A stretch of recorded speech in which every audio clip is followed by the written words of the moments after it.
At this exact second, a doctor's appointment is morphing into someone's worst nightmare.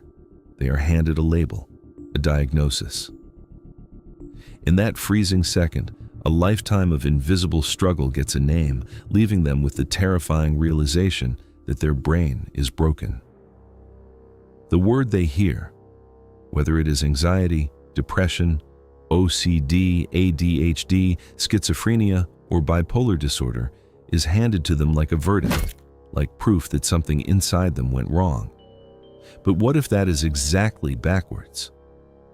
What if the hidden logic behind every mental disorder is not malfunction at all, but design? Your brain was not a blank slate in your skull. It arrived as a machine that had already been tested for hundreds of thousands of years across ice ages and famines and predators and tribal warfare. And it learned. Every circuit, every reflex, every chemical process in your mind was shaped by one single question. Does this help us survive? That is where the story of mental illness actually begins. Not in a hospital, not in a DSM manual. It begins in the savannah, in the cave, in the dark, long before anyone had a word for what was happening inside a human mind.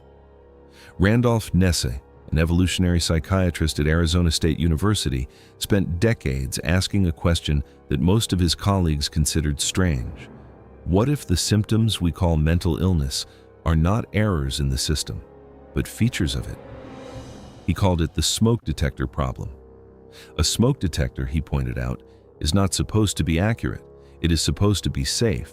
It would rather go off 10,000 times for burnt toast than miss a single actual fire. Your brain works exactly the same way. It is not optimized for your comfort.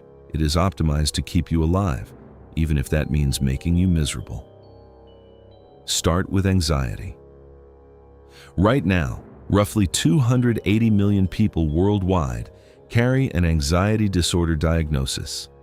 That number sounds like a plague. It sounds like something went catastrophically wrong in the human genome, but look at it from the other direction. Your ancestor who felt a sudden spike of fear when they heard a rustling in the tall grass.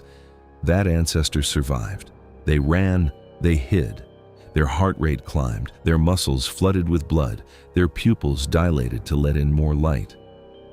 Every single physical symptom of anxiety is a survival system firing exactly as it was designed. The problem is not that the system is broken. The problem is that the system cannot tell the difference between a lion and an email from your boss. David Barlow, a clinical psychologist at Boston University and one of the leading researchers in anxiety science, found that people with anxiety disorders are not experiencing a fundamentally different process from everyone else. They are experiencing the same ancient threat detection system, just calibrated too sensitively for the world they're living in. Their smoke detector goes off constantly, not because it is defective, because it is doing exactly what evolution built it to do, and the modern world has no lions to justify it. Now think about depression, because here is where the logic gets stranger and harder to accept. Depression feels like the absence of everything: energy, motivation, hope. It feels like a machine that has switched itself off. But Jerome Wakefield, a social work researcher at New York University who has spent years studying what he calls the harmful dysfunction framework, argues that many episodes of what we call depression are not the brain breaking down. They are the brain stepping back. Think about what happens in nature when an animal is injured, or when resources disappear, or when a social group rejects one of its members. The animal withdraws. It conserves energy. It stops taking risks. It waits.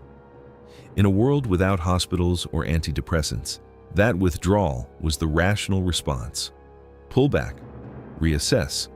Do not waste precious calories on a fight you cannot win right now. Depression, in its ancient form, may have been a pause button, a signal that something in the environment, a loss, a failure, a social rupture, required stillness rather than action. The pain was the point. It demanded attention. It forced a reckoning. What has changed is not the mechanism. What has changed is the world around it. Because modern life does not give you permission to pause. It does not make space for stillness. And so the pause that once lasted a season now stretches across years, and the system that was designed for a temporary retreat becomes a trap. Move now to obsessive-compulsive disorder, OCD, and the logic becomes almost uncomfortably clear.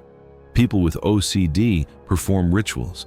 They check the lock 7 times. They wash their hands until the skin cracks. They arrange objects in perfect symmetry. To someone watching from outside, it looks irrational. It looks excessive. But Paul Boyer, an anthropologist who has studied magical thinking across cultures, has documented something remarkable. The behaviors we associate with OCD, repetitive checking, contamination fear, symmetry rituals, are nearly identical to the sacred rituals found in every human culture on Earth. Before germ theory, the person who compulsively washed their hands was probably the person who survived the plague. Before locks, the person who checked their cave entrance 3 times was the person who did not get eaten in the night. Before modern understanding, the person who performed a ritual before battle was the person who felt calm enough to fight well. OCD may be the hyperdrive version of a system designed for exactly this kind of vigilance. The behavior is not irrational. It is ancient rationality running at full volume in a world where the original threats no longer exist. ADHD tells a similar story. In a quiet, fluorescent-lit classroom, a child who cannot sit still and cannot focus on a single task for more than 6 minutes looks like a problem to be solved. But step back 400,000 years and look at what that same brain would have been extraordinarily useful for. Scanning the environment constantly, responding to novelty immediately, never locking so hard onto one stimulus that a predator could approach unseen. The ADHD brain is not a broken attention system. It may be, as evolutionary psychologist Nigel Nicholson at the London Business School has argued, a hunter's brain placed inside a farmer's world. The environment changed, the brain did not. And then there is the end of the spectrum, the diagnoses that feel the hardest to fit into any evolutionary logic. Schizophrenia, bipolar disorder, the conditions where the brain does not just amplify old survival systems, but seems to distort reality itself. Here is where the logic requires the most careful listening. Timothy Crow, a British psychiatrist and neuroscientist, spent much of his career arguing that psychosis and language share the same evolutionary root. The capacity for symbolic thinking, for metaphor, for narrative, for imagining things that do not exist yet, is the same capacity that, pushed past a certain threshold, produces hallucinations and delusions. The voice your ancestor heard that said something is wrong in the valley, that voice was a feature, a rapid, creative, pattern-completing intelligence doing exactly what it was designed to do. In rare cases, that system overshoots. It finds patterns that are not there. It invents connections that do not hold. Bipolar disorder follows a parallel logic. The manic phase, the sleeplessness, the grandiosity, the torrential creativity, maps almost precisely onto what a leader in crisis might need. Extraordinary energy, fearlessness, the conviction that they alone understand what must be done. In a stable environment, these traits destroy a person's life. In a genuine emergency, a flood, a war, a famine, they may be exactly what saves a group of people. The evolutionary psychiatrist Anthony Stevens spent years cataloging what he called the archetypal behaviors embedded in mental illness and found the same conclusion everywhere he looked.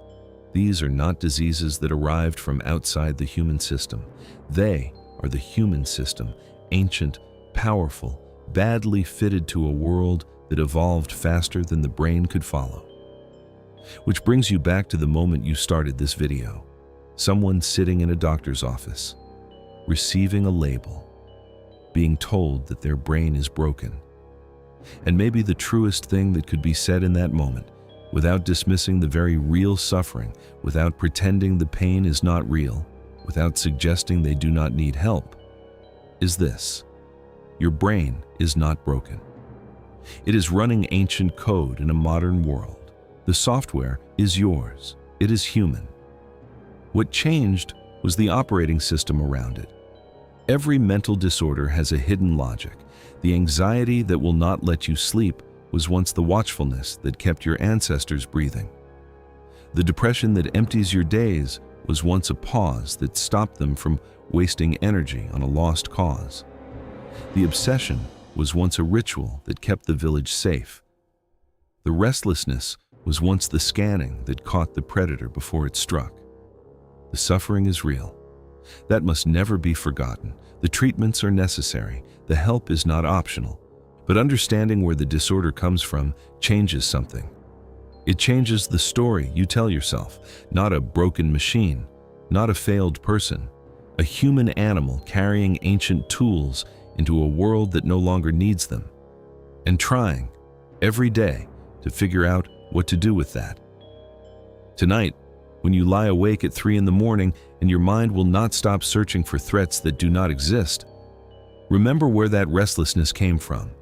It came from the people who survived. It came from every ancestor who stayed alert 1 minute longer than the darkness required. It came from the same place everything human comes from, not from failure, from an almost reckless commitment to staying alive.